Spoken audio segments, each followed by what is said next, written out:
Engkaulah Tuhan, Engkaulah Raja, berdaulat atas hidupku, ku berserah penuh, ku berserah penuh, ku berserah penuh. Ya Tuhan, saat ini kami membuka hati, pikiran, dan telinga kami untuk diberkati oleh kebenaran firman-Mu yang memberikan hidup yang kekal. Berbicaralah Engkau Tuhan, kami siap mendengar. Di dalam nama Yesus kami berdoa. Amin. Puji Tuhan. Shalom. Bapak Ibu yang dikasih oleh Tuhan, kita sudah masuk di bulan 7 dan ini hari kelima di bulan ini. Tetapi ingatlah, waktu yang sedang Tuhan berikan kepada kita itu adalah waktu di mana kita harus menyelesaikan apa yang menjadi melihat kebenaran firman Tuhan yang sudah saya siapkan dari Injil tulisan Yohanes pasal yang pertama, ayat yang pertama hingga ayat yang ke-14. Injil Yohanes pasal yang pertama, ayat yang pertama hingga ayatnya yang ke-14. Bapak Ibu bisa perhatikan di dalam Alkitabnya secara baik. Saya akan bacanya perlahan-lahan. Yohanes pasal yang pertama, ayatnya yang pertama juga hingga ayatnya yang ke-14. Mari kita perhatikan firman ini. Firman yang telah menjadi manusia, demikianlah firman Tuhan. Pada mulanya adalah firman. Firman itu bersama-sama dengan Allah, dan firman itu adalah Allah. Ia pada mulanya bersama-sama dengan Allah. Segala sesuatu dijadikan oleh Dia, dan tanpa Dia tidak ada sesuatu pun yang telah jadi dari segala yang telah dijadikan. Dalam Dia ada hidup, dan hidup itu adalah terang manusia. Terang itu bercahaya di dalam kegelapan, dan kegelapan itu tidak menguasainya. Datanglah seorang yang diutus Allah, namanya Yohanes. Ia datang sebagai saksi untuk memberi kesaksian tentang terang itu, supaya oleh dia semua orang menjadi percaya. Ia bukan terang itu, tetapi ia harus memberi kesaksian tentang terang itu. Terang yang sesungguhnya yang menerangi setiap orang sedang datang ke dalam dunia. Ia telah ada di dalam dunia, dan dunia dijadikan olehnya, tetapi dunia tidak mengenalnya.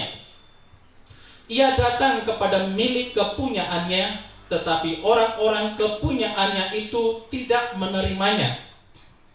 Tetapi semua orang yang menerimanya diberinya kuasa supaya menjadi anak-anak Allah, yaitu mereka yang percaya dalam namanya. Orang-orang yang diperanakan bukan dari darah atau dari daging, bukan pula secara jasmani oleh keinginan seorang laki-laki, melainkan dari Allah. Firman itu telah menjadi manusia dan diam di antara kita.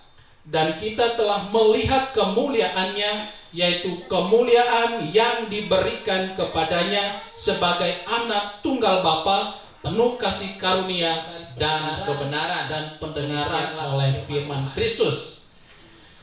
Nah, saudaraku yang dikasih oleh Tuhan, ada suatu fakta atau kenyataan di dunia ini, yaitu hampir semua manusia di bawah kolong langit itu percaya bahwa dunia dan semua isinya diciptakan oleh Allah.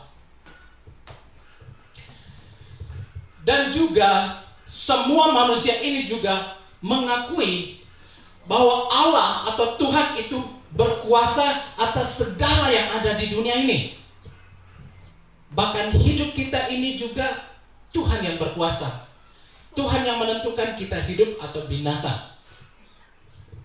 Namun faktanya Bapak Ibu yang dikasih oleh Tuhan, bahwa orang-orang yang saya sebut tadi, tidak sedikit juga manusia yang percaya kepada Allah itu tidak suka dekat dengan Tuhan atau duduk dekat dengan Tuhan. Tidak sedikit juga manusia yang percaya akan Allah yang berkuasa itu menolak Dia, lebih memilih kesenangan yang ada di dunia ini, bahkan rela terpisah dari Tuhan yang empunya hidup mereka demi sebuah situasi yang aman, keadaan yang baik, atau sebuah jabatan dalam pekerjaan. Banyak juga yang demikian. Bahkan mereka juga mau menjauh dari Allah hanya karena mengejar harta duniawi. Padahal mereka juga yang percaya bahwa Allah sumber dari semua itu, bahwa Allah yang empunya atas hidup mereka. Tetapi mereka juga mau pergi jauh dari Allah hanya untuk mengejar harta dunia. Bahkan ada yang rela meninggalkan Tuhan demi pergi dan hidup bersama dengan orang yang dia sukai atau ingini. Itu banyak terjadi. Tapi dia rela meninggalkan Allah yang berkuasa itu, yang menciptakan langit dan bumi, demi hidup bersama dengan orang yang dia ingini, dia sukai. Padahal semua orang mengetahui, bahkan mendengar bahwa Allah itu sangat berkuasa, bahkan tidak ada yang dapat menyaingi Dia. Mari kita lihat perlahan-lahan dari firman Tuhan ini, Bapak Ibu. Dari ayat 1 hingga ayat 14, seperti yang dikatakan ayat 10, Ia telah ada di dalam dunia dan dunia dijadikan oleh Dia. Ia itu, kalau kita perhatikan dari ayat 1 hingga ayat 14, itu berbicara tentang Yesus Kristus. Dan Yesus itu adalah jelmaan atau manifestasi dari firman. Firman yang menjadi manusia. Nah, firman itu kalau kita baca di Perjanjian Lama, bagaimana ketika Allah menciptakan dunia, Dia dengan firman. Bahkan Allah juga berbicara kepada Abraham melalui firman. Firman-Nya Dia taruh di mulut nabi-nabinya, firman itu. Tetapi firman itu telah menjelma menjadi manusia, yaitu manusia Yesus. Nah, Yesus itu yang adalah firman, dan firman itu bersama-sama dengan Allah dikatakan di sini, dan firman itu adalah Allah itu sendiri.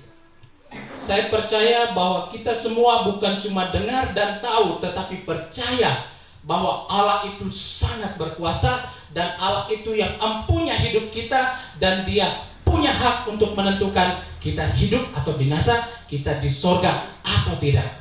Kita percaya, dan Allah itu adalah Yesus. Yesus itu adalah firman, dan firman itu adalah Allah itu sendiri. Kemudian yang berikut dikatakan di sini, segala sesuatu di ayat yang ketiga dijadikan oleh Dia, dan tanpa Dia tidak ada sesuatu pun yang jadi dari segala yang telah dijadikan.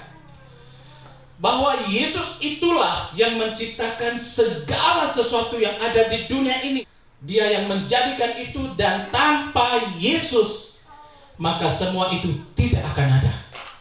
Termasuk hidup kita, termasuk semua yang kita miliki. Ayat yang keempat dia katakan, dalam Dia itu adalah Yesus, ada hidup, dan hidup itu adalah terang manusia. Ayat 5 dia katakan, terang itu bercahaya dalam kegelapan, dan kegelapan itu tidak menguasainya.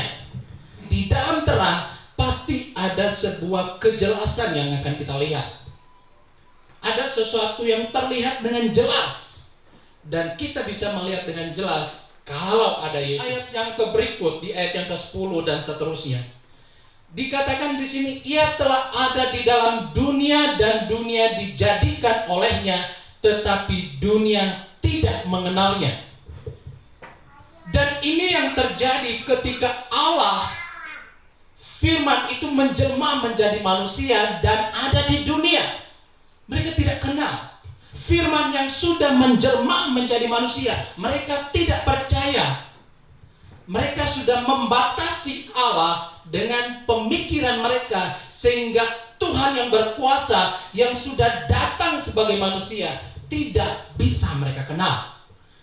Bagaimana manusia buatan Allah itu tidak bisa mengenal Allah yang datang berjumpa dengan manusia supaya mereka dituntun dan diselamatkan. Dari sini kita melihat bahwa sebenarnya manusia itu hanya mendengar dan tahu tentang Allah, tapi mereka tidak percaya kepada Allah. Manusia hanya tahu dan mendengar tentang Tuhan Yesus, tapi mereka tidak percaya. Kemudian yang berikut, ayat 11. Ia datang kepada milik kepunyaannya, tetapi orang-orang kepunyaannya tidak menerima dia. Nah, Yesus atau Allah itu datang kepada milik kepunyaannya, yaitu dunia dan juga manusia. Dia datang kepada kepunyaannya, tapi mereka tidak menerima Yesus. Kenapa? Karena mereka tidak mengenal Yesus. Nah, Bapak Ibu yang dikasihi oleh Tuhan, bagaimana mungkin pemilik hidup ini datang kepada ciptaannya, tetapi ciptaannya menolak dia? Padahal Yesus datang ke dunia dengan tujuan supaya mereka diselamatkan. Tetapi mereka menolak atau tidak menerima Yesus. Kenapa? Karena mereka tidak mengenalnya. Mereka tidak mengenalnya karena mereka tidak mau percaya kepada Allah. Mereka hanya mendengar tentang Tuhan dan tahu tentang Tuhan, tapi tidak percaya kepada Tuhan. Makanya di ayat 12 dikatakan, tetapi semua orang yang menerima dia diberi kuasa menjadi anak-anak Allah, yaitu mereka yang percaya di dalam namanya. Apa yang dimaksudkan dengan anak Allah? Kalau kita lihat di dalam kitab Roma, kitab Roma pasal yang ke-8 ayat 16 dan 17, bahwa anak Allah yang dimaksud adalah mereka yang akan menjadi ahli waris atau yang menerima janji Allah. Janji Allah kalau kita perhatikan bukan cuma janji tentang kehidupan yang kekal, tetapi juga janji penyertaan selama kita berjalan di dunia ini.